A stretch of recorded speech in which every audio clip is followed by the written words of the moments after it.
Assalamualaikum warahmatullahi wabarakatuh. A'udzubillahi minasyaitonirrajim. Bismillahirrahmanirrahim.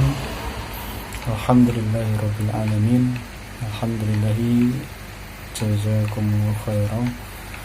Semoga kita selalu ditetapkan di dalam nikmat sehat di keadaan yang seperti ini, sehingga bisa lancar aktivitas kita sehari-hari.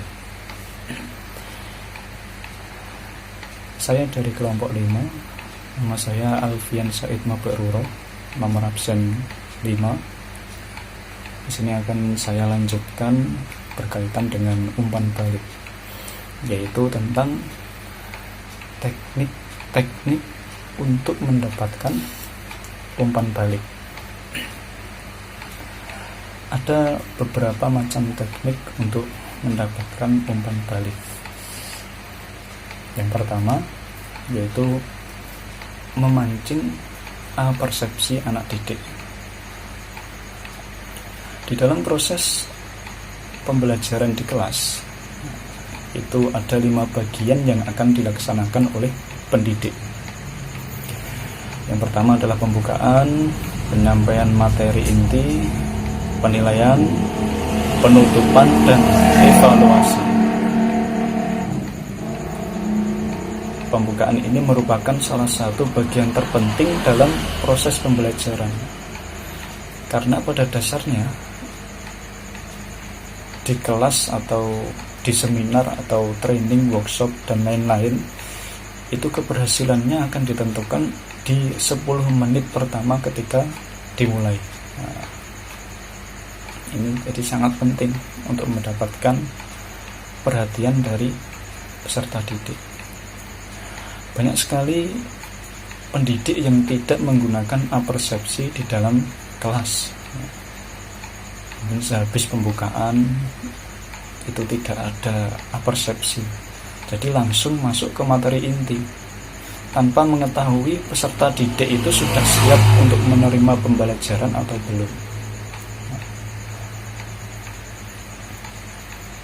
Apersepsi sendiri merupakan kegiatan yang dilakukan oleh guru untuk menarik perhatian peserta didik sehingga mereka fokus pada ilmu atau pengalaman baru yang akan disampaikan oleh guru.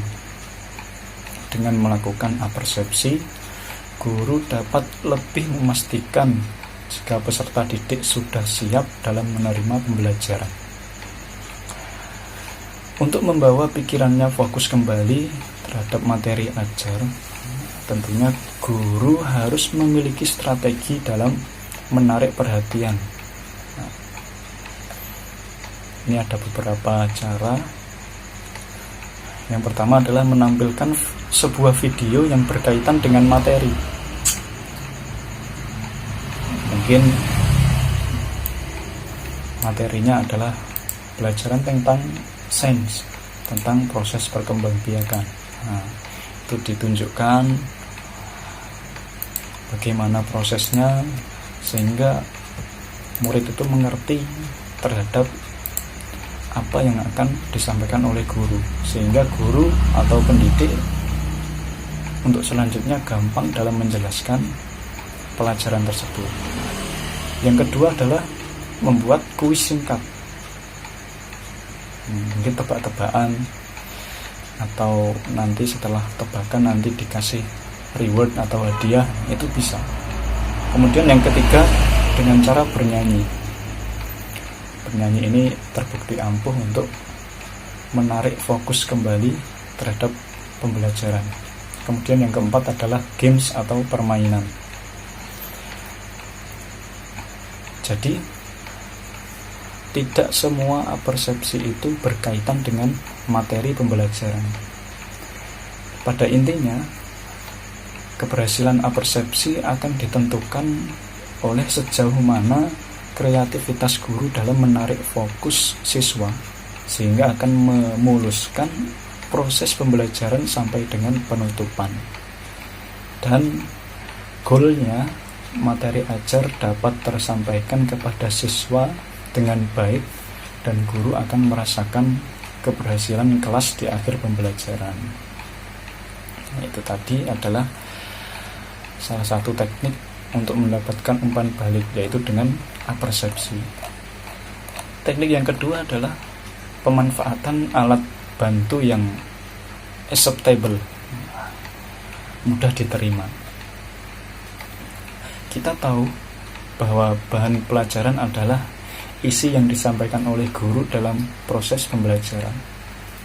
Bahan yang akan disampaikan oleh guru itu bermacam-macam sifatnya, mulai dari yang mudah, yang gampang, kemudian yang sedang, sampai ke yang paling sulit atau yang paling sukar.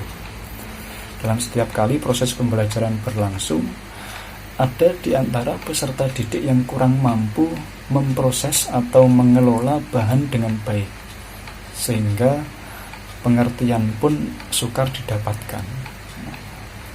Faktor sukarnya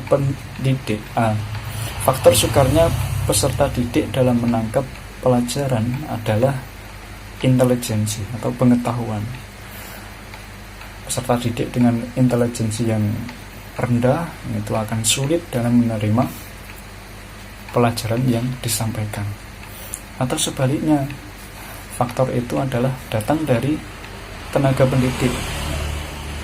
Mungkin penjelasan guru yang sedikit berbelit-belit, itu juga bisa menjadi faktor sukarnya anak dalam menerima pelajaran.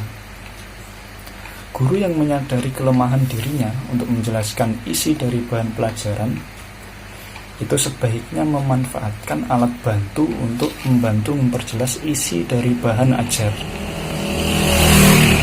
Beberapa manfaat dari penggunaan alat bantu atau media dalam pembelajaran adalah yang pertama, untuk memperlancar interaksi antara pendidik dengan peserta didik.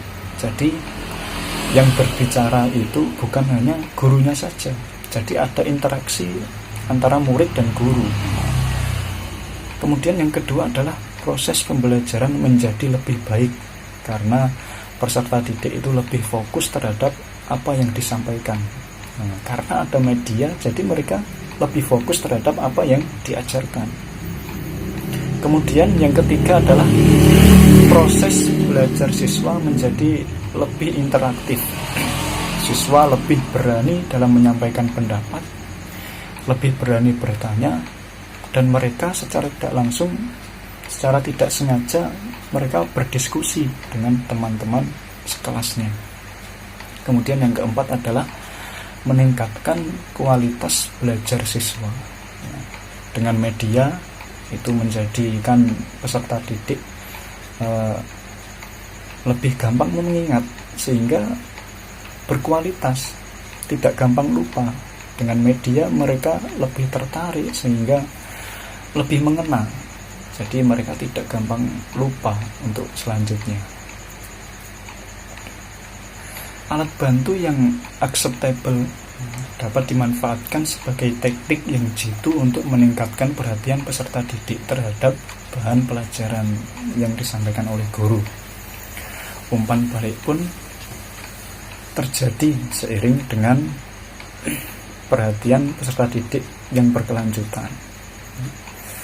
Itu mungkin yang bisa saya sampaikan. Ada kurang lebihnya, saya minta maaf yang sebesar-besarnya. Billahi taufiq wal hidayah.